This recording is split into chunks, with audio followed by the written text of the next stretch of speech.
Alright, so continuing on now, we have a Buddha. Buddha lived around 563 to 483 BC. He was born into a warrior class under the caste system of India and later achieved enlightenment to become what everybody knows as Buddha. Very little was written about him during his lifetime. He was not born of a virgin. His mother was the favorite wife of the king of 12 years. So, 12 years being married, they pretty much got it in.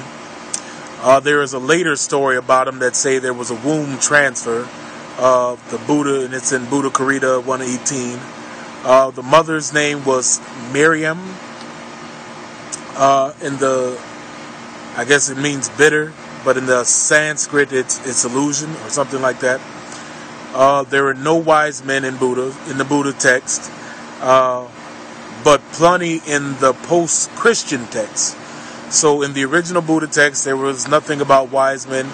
In the text after Christianity had been started and after Christ had come and gone, there was plenty in there.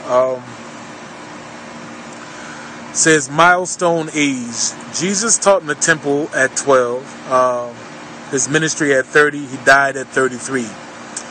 Buddha finished school at 15. Married at 16. Became a monk at 29. Reached enlightenment at 35. Died at age 80. Let me turn the page here for the notes.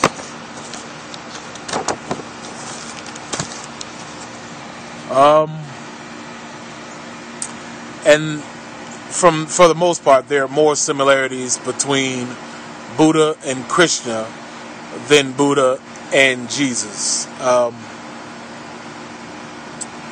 The next thing that I will go over, since this is real quick, because that one was quick, because he didn't really have much in regards to Buddha. The fact that he was born of a woman, she wasn't a virgin, things like that. So, but Horus, it says, originally believed to be the son of Ra, and I think Hathor, and the husband brother of Isis. Later, he was seen as the son of Osiris and Isis. One Hathor and Isis were merged into one being. Horus equals sky, moon, sun god. Horus is the sky, moon, sun god, and he has a falcon head. Okay. Virgin birth. There are two separate accounts regarding Horus. Neither depict a virgin birth. Hathor, the motherly personification of the Milky Way, is said to have conceived Horus, but we are told her husband Ra was an Egyptian sun god. Hathor, a sky goddess, was represented by the cow whose milk brought forth the Milky Way. By the will of Ra, she gave birth to Horus. So basically, I don't know how that goes, but I guess by the will of Ra, she gave birth to Horus. The second version is Isis was not a virgin, but she was a widow of Osiris. She raised her husband from the dead, using magic to get pregnant. So basically, she raised him from the dead. He was raised up. She had sex with him. That's how she got pregnant. That's how she conceived the son. The father-son unity is more of a merger, one becoming the other.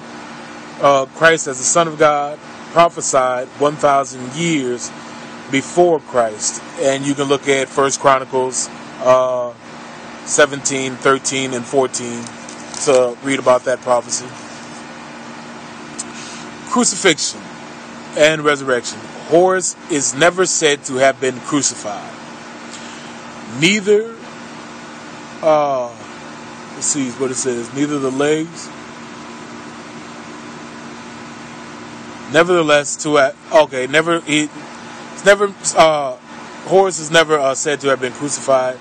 Nevertheless, to have died. The only connection we can make to Horus being resurrected, if we consider his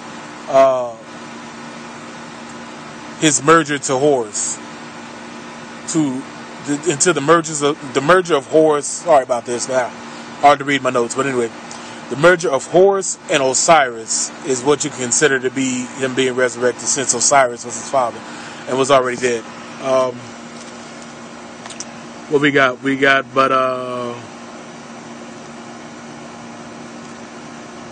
It says, but such a theory results in a catch-22, because the Egyptians altered the beliefs to fix contradictions. To fix contradictions in Egyptian tale, Osiris is either dismembered by Set in battle, or sealed in a chest and drowned in the Nile.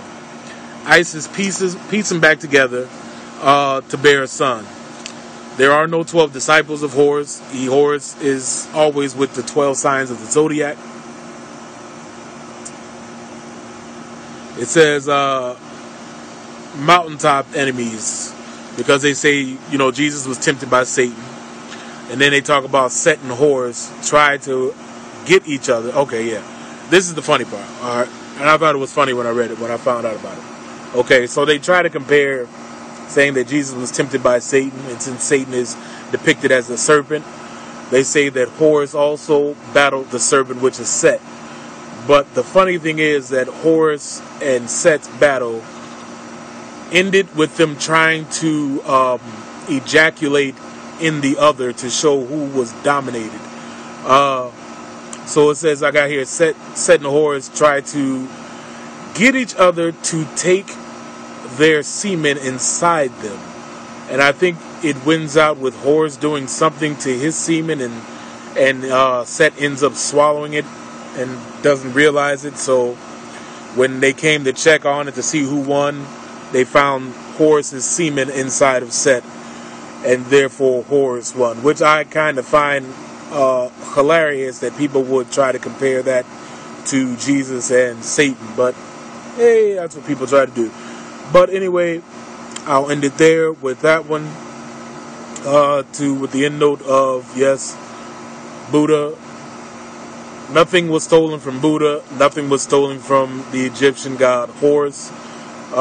And that's definitely plain to see, for the simple fact that Horus and Set battled each other on a mountain and tried to ejaculate their semen in each other, which I find absolutely disgusting, and which I don't believe most people have even read, for those who always try to claim that Horus and Jesus are the same. Yeah, they're not.